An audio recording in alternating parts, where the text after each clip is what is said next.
Hey guys, Drifter here. Welcome to Ghost in Depth. In today's episode, we're going to be covering the minigun. This is going to be a fun, silly kind of in-depth. This is one of the last few actual guns that we have to cover, and I decided to cover it because it is a weapon that you can use on the Juggernaut, and because you can pick it up in the ammo crates. That is the first fact I wanted to throw at you today, is that yes, you can pick it up from ammo crates. Occasionally, your AI can also pick it up from crates, or enemies get it from their crates, and if you kill the person carrying it, it actually drops as a weapon on the ground, and you can pick it up, so you can get it up off of dead enemies.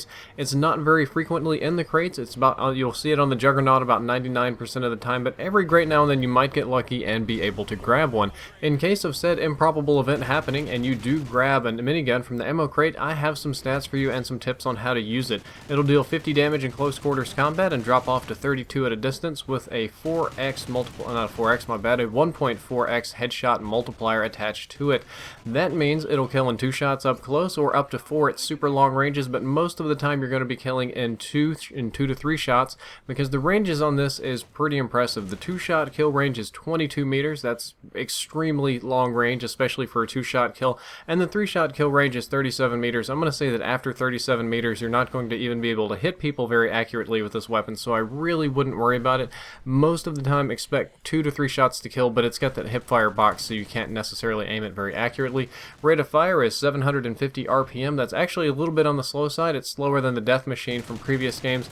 It's very similar to the MTAR. It actually doesn't shoot that fast. Now, real life miniguns are insane. The in-game miniguns are a little bit more balanced, so 750 RPM isn't too fast. That means it's going to have a fast time to kill up close. In that close quarters combat, in that 2-shot kill range, it'll still drop people very quickly at 750 RPM. However, once you get outside of that 2-shot kill range, it actually kills kind of slowly. It's not a very fast time to kill weapon. It's more like an area of suppression weapon and not an accuracy weapon, a lot like the chainsaw, as a matter of fact. One of the funnier things about it is that it has a sprint out time of 0 seconds. There is no recovery of sprinting because you can't really sprint with this weapon.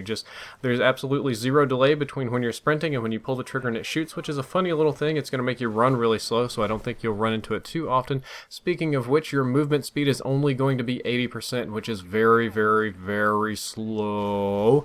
The gameplay that you're seeing is me using it with the Juggernaut, so I'm running even slower than that. It's not a fast weapon at all. You're going to be brutally, painfully slow with this weapon no matter how you pick it up and no matter what way you actually try to use it. However, it does have the tightest overall hipfire spread in the entire game. Of every item in this game, of everything, this has the best hipfire spread of all the stats that I looked at. I actually tried to scratch my brain to see if there's anything better, and nothing's coming up.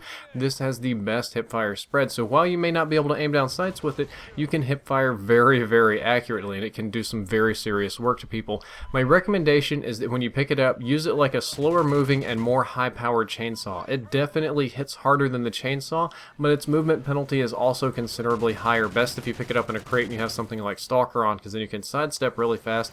If you're in a Juggernaut, I actually recommend that you play conservative with it. The Juggernaut for previous games is all about running out and soaking up bullets, but they die pretty quick in Ghost. If you're in a Juggernaut, stick to alleyways, stick to choke points, force people to actually fight you 1v1, and you're just going to beat them out every single time because of the massive amounts of health you have, and you can really get a lot of kills. If you pick it up in a crate, you're probably not going to have a lot of health to do crazy stuff, so again, you're going to need to play a little bit more conservatively, but it can do work. Well guys, that's all for this episode of In Depth. I hope that you enjoyed it, and I hope that you learned something useful. If you did, don't forget to like, favorite, and subscribe, or you can check out my previous episode on the buffed CBJ and the Bison.